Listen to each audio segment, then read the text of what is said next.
स्वागत है आप सबका मेरे YouTube चैनल में।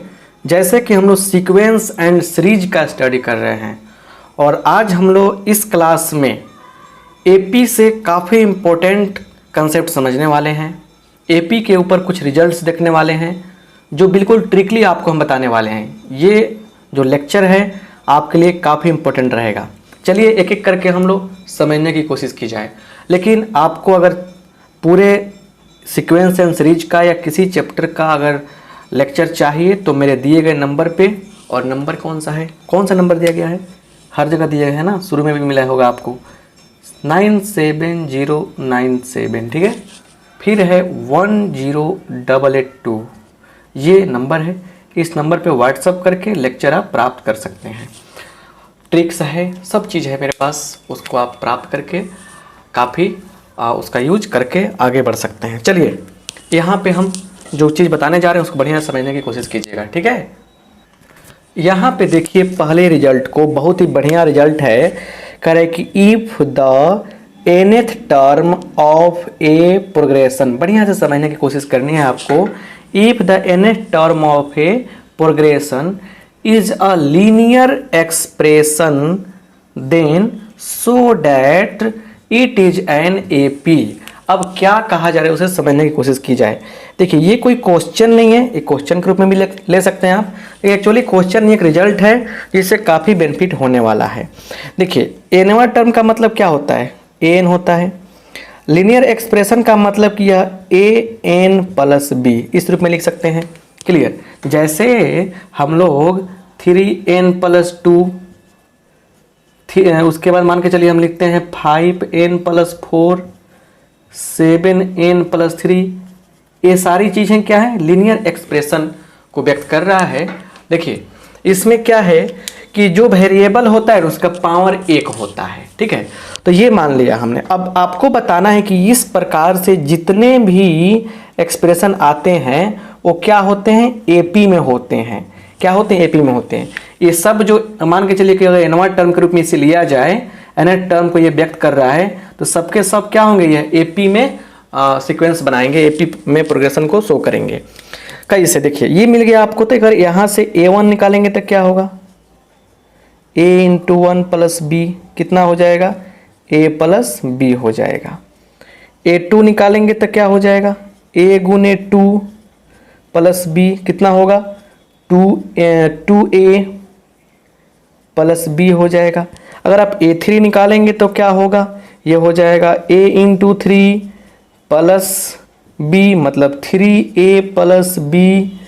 a4 निकालेंगे तो क्या होगा, क्या हो जाएगा यहाँ पे देखिए, a × 4 + b मतलब 4a + b। ऐसे हम लोग निकाल सकते हैं, राइट। अब सुनिए बढ़िया से, बड़े आराम से। क्लियर। यहाँ देखिए, यहाँ पे जो बता रहे हैं उसको समझने की काफ़ी आवश्यकता है आपको। यहाँ पे देखिए, अब अगर देखा जाए तो a2 - a1 करते हैं तो क्या मिलता है, इसमें से एक हटाइए, b से b कट जाएगा, 2a - a कितना होगा, a हो जाएगा। अगर हम a3 - a2 करते हैं तो क्या होता है, b से b कट जाएगा, इसमें से कटेगा ये, b से b कट जाएगा, 3a - 2a कितना होगा, a बचेगा। अगर हम a4 - a3 करते हैं तो क्या मिलता है, b से b कट जाएगा, a मिलेगा यहाँ पे। तो अगर ऐसे ही लिखेंगे हम लोग तो क्या मिला, इसलिए a2 - a1 is equal to a3 - a2 equal to a4 - a3। और ये क्या हो गया, हर जगह बराबर आ रहा है। तो एपी का डेफिनेशन यही ना है कि अगर सीक्वेंस दिया रहे a1 a2 a3 a4 ये सब एक सीक्वेंस दिया रहे, अगर इस तरह से क्या हो कि लगातार बाद वाला टर्म माइनस पहले वाला टर्म हर जगह क्या हो, अंतर समान आए, तो क्या होगा आपका, क्या होगा, वो एपी में होगा। तो इसलिए अगर an is equal to an plus, या an जो है an + b अगर दिया गया है इस प्रकार से, तो ये क्या होगा, एपी को रिप्रेजेंट करेगा। किस चीज़ को रिप्रेजेंट करेगा, एपी को। आई होप आप इस बात को समझ पा रहे हैं। इसमें एक और चीज मिला है हमको कि AP को तो शो करेगा, इसमें कॉमन डिफरेंस क्या आएगा, इसमें कॉमन डिफरेंस क्या आएगा। इस केस में जो CD आएगा, CD कॉमन डिफरेंस जो आएगा वह A के बराबर होगा। क्या हो जाएगा? A के बराबर होगा। आप समझ पा रहे हैं? चलिए एग्जाम्पल लेते हैं ताकि कंसेप्ट को और बेहतर तरीके से समझा जाए। देखिए यहाँ पे जैसे अगर यहाँ बात करें हम और एग्जाम्पल लेते हैं, जैसे यहाँ पे लेते हैं AN = 3n + 4। अगर यह nवां टर्म दिया गया है तो इससे जो प्रोग्रेशन बनेगा वह AP बनेगा, अर्थमेटिक प्रोग्रेशन बनेगा। ठीक है, अर्थमेटिक प्रोग्रेशन बनेगा कैसे, चलिए चेक करते हैं। और एक और चीज, इसमें CD जो बनेगा, CD कॉमन डिफरेंस क्या होगा, कॉमन डिफरेंस आपका क्या हो जाएगा, तो 3 हो जाएगा। देखिए चेक करते हैं। AN = क्या है आपका 3n + 4 है। ठीक है, तो A1 क्या होगा, 3 × 1 + 4 कितना होगा, 4 × 3 = 7। A2 बराबर क्या होगा, 3 × 2 + 4 कितना होगा, 10। A3 बराबर क्या होगा, 3 × 3 + 4 कितना होगा, 13। ऐसे हम लोग क्या करेंगे, सब बातें समझेंगे। इसलिए A2 A1 करते हैं तो क्या मिलता है, 10 घटाओ 7 कितना होगा, 3 होगा, है कि नहीं है। उसके बाद बोलिए, उसके बाद अगर हम देखते हैं तो A3 - A2 कितना मिलेगा, 13 घटाओ 10 3 मिलेगा, मतलब हर जगह बराबर आ रहा है। तो इस किसके बराबर है, 3 के बराबर है। तो इसलिए CD कितना हो गया, कॉमन डिफरेंस कितना हो गया, 3 हो गया। कॉमन डिफरेंस CD का है या सिर्फ D का है, कितना आ गया आपको, 3 आ गया। तो याद रखिएगा, कभी आपसे पूछा जाएगा कि अगर AN = 7n + 2 दिया गया है, अगर यह क्या है, यह दिया गया है, तो क्या यह AP का निर्माण करेगा, तो यस यह AP का निर्माण करेगा। यह nवां टर्म अगर है तो AP का क्या बोलते हैं, AP बनाएगा ये। और इसमें D का मान क्या होगा, D का मान जो होगा यहाँ पे जो है 7 और 7 लिख देंगे, 7 के साथ वो डिफरेंस बनाकर करेगा। क्लियर, बात समझ पा रहे हैं बढ़िया से। चलिए, तो अगर AP आपको बनाना हो, AP अगर इस तरह से लिखना हो तो कैसे लिखेंगे हम लोग, सबसे पहला काम कि पहला टर्म निकाल लीजिएगा, क्या हो जाएगा, तो 7 × 1 + 2, तो 7 2 9, 9 मिल गया। इसलिए AP क्या होगा, 9। अब सब कॉमन डिफरेंस तो 7 ही होने वाला है, 9 × 7 = 16, 7 23, 7 30, ऐसे करके चल जाएंगे। यह AP बन गया आपसे, कोई दिक्कत। तो मतलब कि इसमें हमने क्या समझा, इसमें यही समझा हमने कि जो nth टर्म जो होगा अगर लिनियर एक्सप्रेशन में है तो वह क्या होगा, एक AP को अर्थमेटिक प्रोग्रेशन को शो करेगा, अर्थमेटिक प्रोग्रेशन बनाएगा। वहीं लिखाए थे हम कि if the nth term of a progression is a linear expression in n so that it is in AP में होगा, राइट। तो एक रिजल्ट आप समझ गए होंगे बढ़िया से। चलिए अब दूसरे रिजल्ट की ओर बढ़ते हैं और समझते हैं कि दूसरा रिजल्ट क्या है और कैसे दूसरे रिजल्ट को समझा जाए बढ़िया से, राइट। आइए देखा जाए बढ़िया से, ठीक है, सब कुछ समझने की कोशिश की जाए, राइट। आइए दूसरा रिजल्ट हम बता रहे हैं कि अगर किसी AP में, हम बात किसकी कर रहे हैं, सब बातें हो रही है इन AP, किसमें, इन AP की बातें हो रही है।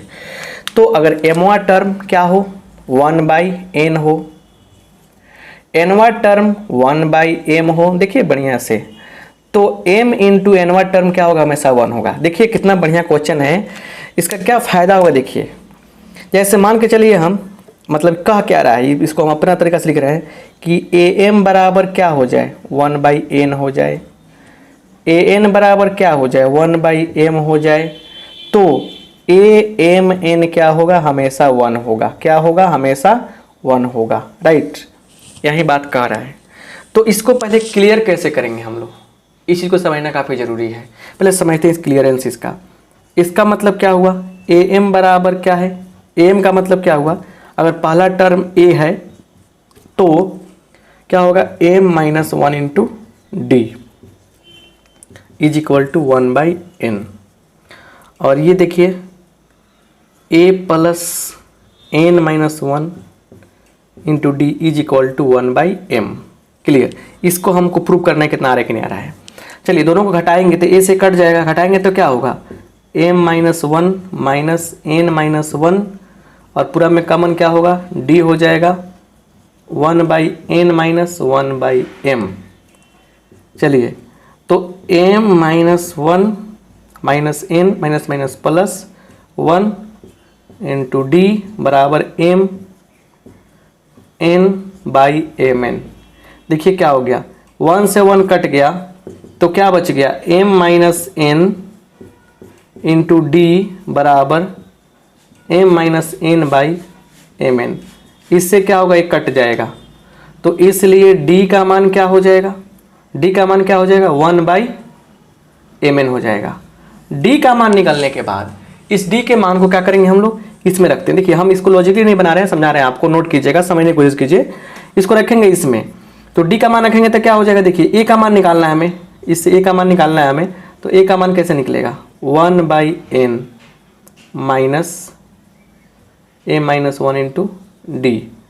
तो 1/n माइनस इससे m-1 इंटू डी का मतलब 1/mn है ना।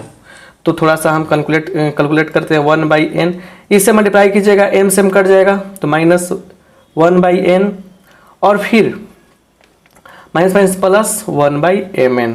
ये कट गया तो मतलब a का मान भी क्या हो गया, a के मान आ गया 1/mn। तो a का मान भी 1/mn है और d का मान भी 1/mn है। सुनिए बढ़िया से, ये सब चीज़ें जो कैलकुलेशन किए हैं ना, सबसे पहले क्या किया, इससे देखा तो ये मिला, इससे देखा ये मिला। अब क्या किया, दोनों को क्या किया हमने, दोनों को घटा दिया, घटाने पर क्या हुआ, हमको आराम से d का मान मिल गया। d का मान क्या रखा, हम पहले में जाकर रखे, तो a का मान क्या हो जाएगा 1/n माइनस इतना, सोल्व कर दिया, a का मान मिल गया इतना, d का मान मिल गया इतना। अब क्या करेंगे हम लोग, आएंगे यहाँ पे, यहीं पे नाउ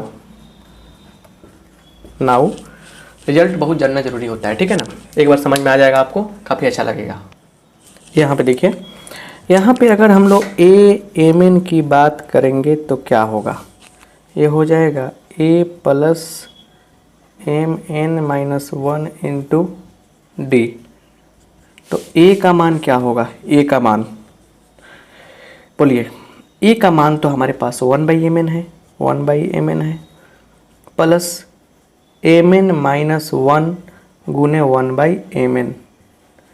तो 1/mn प्लस इससे मल्टीप्लाई करेंगे, कट जाएगा, ये प्लस 1 हो जाएगा माइनस 1/mn। देख रहे हैं ना आप, कट के 1 आ गया। तो एक चीज़ आप गौर कीजिए, देखिए इसको हम लॉजिकली इसलिए समझाए हैं कि वास्तव में ये जो बातें जो है ना, ये कितना असरदार हैं, इस तरह से बताए हैं आपको हम।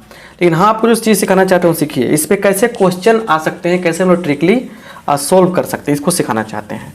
क्लियर। आखिर लॉजिक को साइड में रखने का प्रयास कीजिए। देखिए यहाँ पे लॉजिक वास्तव में था क्या, लॉजिक जो है समझने की कोशिश कीजिए कि m-वां टर्म करेंगे तो 1/n, n-वां टर्म करेंगे 1/m, तो a-m-वां n क्या होगा 1 के बराबर होगा। ये लॉजिक, मतलब अगर हम क्वेश्चन की बात करें कि इफ a5 बराबर 1/6, a6 is equal to 1/5, then a30 का मान क्या होगा, आराम से क्या लिखिएगा 1 लिखिएगा, क्या लिखिएगा 1 लिख दीजिएगा, क्योंकि देख रहे हैं ना, देख रहे हैं ना यहाँ पे ये वाला क्या है, ये वाला यहाँ पे आ गया, ये वाला यहाँ पे आ गया, तो दोनों में मल्टीप्लाई करेंगे ना m गुने n, तो क्या मिलेगा हमको 1 मिलेगा। इसीलिए ये चीज़ पढ़ाया जाता है। अगर एक और क्वेश्चन देखते हैं, अगर a10 इज इक्वल टू 1/ दिया है कितना 20, a20 बराबर कितना दिया है 1/10, तो देन क्या हो जाएगा a200 बराबर क्या होगा। रही बात बनी, प्रॉब्लम हुई ना आपको कि कैसे बनेगा, तो आप जानते हैं लॉजिक की, अगर ऐसा है कि क्या हो कि m-वां टर्म 1/10 आ जाए, माने 10वां टर्म यहाँ चलाए, 20 यहाँ दिखे, तो 10 गुने 20 क्या करेंगे हम लोग, निकालेंगे तो 1 आएगा। यही ना बताए हैं, m-वां टर्म 1/n, n-वां टर्म 1/m, m-वां टर्म 1/n, n-वां टर्म 1/m, तो m इंटू n-वां टर्म निकालेंगे तो 1 आएगा। डेफिनेटली सही है, इसी बात को आपको समझना है। राइट। तो ये आपको कंसेप्ट कैसा लगा आप हमें बताइएगा। चलिए अगला रिजल्ट देखते हैं। अगला रिजल्ट और भी मज़ेदार और शानदार रिजल्ट है और उस रिजल्ट पे आपको बहुत अच्छा खुशी महसूस होगी। चलिए तीसरा रिजल्ट देखते हैं। तीसरा रिजल्ट क्या है उसको बढ़िया समझने की कोशिश कीजिएगा। राइट, तीसरा तो बहुत बढ़िया है। कह रहा है कि इसने तीसरा नंबर देखिए क्या कह रहा है, बहुत बढ़िया है कि एमवा टर्म मान लीजिए एन है, एनवा टर्म मान लीजिए एम है, तो इन दोनों का यूज करके देन अगर पीएथ टर्म निकाल रहे हैं, अगर ए पी पीएथ टर्म निकाल रहे हैं, चाहे आरवा टर्म निकाल रहे हैं, तो क्या हो जाएगा, करना कुछ नहीं है, करना कुछ नहीं है, M minus N, M plus N minus P, यहीं क्या हो जाएगा हमारा शानदार जानदार आंसर हो जाएगा। एग्जाम्पल देखिए यहाँ पे, इसको हम प्रूव नहीं करेंगे, यहाँ पे एग्जाम्पल बताना चाहते हैं। जैसे यहाँ देखिए if fourth term is equal to मान लीजिए 5 है, fifth term is equal to 4 है, सुनिए बढ़िया से, फोर्थ टर्म 5 है, फिफ्थ टर्म 4 है, देन टेंथ टर्म क्या होगा, है ना, चौथा टर्म क्या है 5 है, पांचवा टर्म 4 है, 5 4 देख रहे हैं ना, कुछ लॉजिक काम कर, 10वां टर्म क्या होगा। चलिए इस बात को हमको तो पता है क्या होगा, इसका आंसर हो जाएगा, क्या होगा आंसर, 5 + 4 - 10 = -1 आ जाएगा ना, -1 आ जाएगा, क्लियर, -1 आंसर होगा। लेकिन देखिए कैसे, चलिए इसको हम थोड़ा सा इसी को बनाते हैं। चौथा टर्म क्या है 5 है, दैट मीन्स a + 3d = 5। अच्छा पांचवा टर्म क्या है 4 है, दैट मीन्स a + 4d = क्या होगा 4। अगर हम लोग दोनों कटाते हैं तो ये कट जाएगा, -d = क्या होगा 1, तो d = क्या हो गया -1 हो गया। अब इसको क्या करते हैं, रखते हैं लाके इसमें, पहला में इसमें, तो a + 3d बराबर क्या है 5 है, तो इसलिए बोलिए यहाँ पे क्या हो जाएगा, यहाँ पे क्या हो जाने वाला है, तो एक a बराबर 5 - 3d, तो 5 - 3 गुने -1 क्या आएगा 8 आ जाएगा। तो a का मान कितना आ गया 8 आ गया। चलिए तो a का मान 8 है, इसलिए अब 10वां टर्म पूछा, 10वां टर्म का मतलब क्या हुआ a + 9d, तो a का मान कितना है 8 है, प्लस 9 गुने -1 कितना होगा 8 - 9 कितना होगा -1, यही क्या हो गया आंसर हो जाएगा। समझ रहे ना, इस तरीके से भी क्वेश्चन आप समझ गए। एक और लॉजिक है, एक और मतलब रिजल्ट है, काफ़ी सुंदर, काफ़ी अच्छा, काफ़ी बेहतरीन रिजल्ट है जो आपको जानना काफ़ी ज़रूरी है। राइट, देखिए रिजल्ट क्या है, रिजल्ट यहाँ पे क्या है समझिए बढ़िया से। रिजल्ट है आपका चौथा, सुनिए बढ़िया से रिजल्ट क्या है। यहाँ पे देखिए, यहाँ पे क्या कर रहे हैं कि am दिया है, यहाँ पे क्या दिया गया है, तो am दिया गया है और यहाँ पे an दिया गया है, am दिया n दिया गया। अब देखिए अगर इस टर्म में m से गुना कर दें और इस टर्म में n से गुना कर दें, इस टर्म में m से इस टर्म में n से गुना कर दें, तो एक लॉजिक होगा, एक लॉजिक होगा क्या यहाँ पे, अगर इस तरह कंडीशन बनता है और आपसे क्वेश्चन पूछता है कि m + n क्या होगा, तो आँख मूंद के लिखिएगा 0 होगा। एग्जाम्पल देखिए, कह रहा है क्वेश्चन, कह रहा है यहाँ पे कि 7वां टर्म का 7 गुना और 5वां टर्म का 5 गुना आपस में क्या है बराबर है, तो 12वां टर्म क्या होगा 0 होगा, क्योंकि यहाँ देखिए 7 5 12 कह दिया नहीं, कैसे 7वां टर्म का 7 गुना 5वां टर्म के 5 गुना के बराबर है, तो 7 गुने a + 6d 5 गुने a + 4d बराबर है, तो क्या होगा 7a + 42d बराबर 5a + 20d, ये ना हो जाएगा।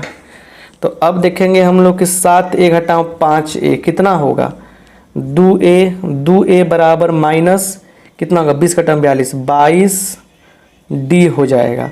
तो a बराबर क्या होगा, कटेगा ये, तो कटेगा तो कितना है 11 आएगा 11d, तो ये हो गया 11d। समझ रहे हैं ना, तो a का मान 11d निकल गया। अब आपको निकालना है, इसलिए 12वां निकालना है, 12वां पद। 12वां पद का क्या होता है, a प्लस 11d। a का मान कितना है, -11d प्लस 11d, कट जाएगा, कितना आ जाएगा आपको, 0 आएगा। ये 4 रिजल्ट्स आपको हमने बताया। ये चारों रिजल्ट्स आपको कैसा लगा आप हमें कमेंट बॉक्स में कमेंट करके बताइएगा। बहुत ही बढ़िया ये मैंने रिजल्ट रहा, कंसेप्ट रहा, और मुझे अच्छा लगा पढ़ाकर, आपको पढ़कर भी अच्छा लगना चाहिए। तो फिर मिलते हैं नेक्स्ट सीरीज में, नेक्स्ट क्लास में, नेक्स्ट लेक्चर में। शेयर करना ना भूलें। आप सबका बहुत बहुत धन्यवाद।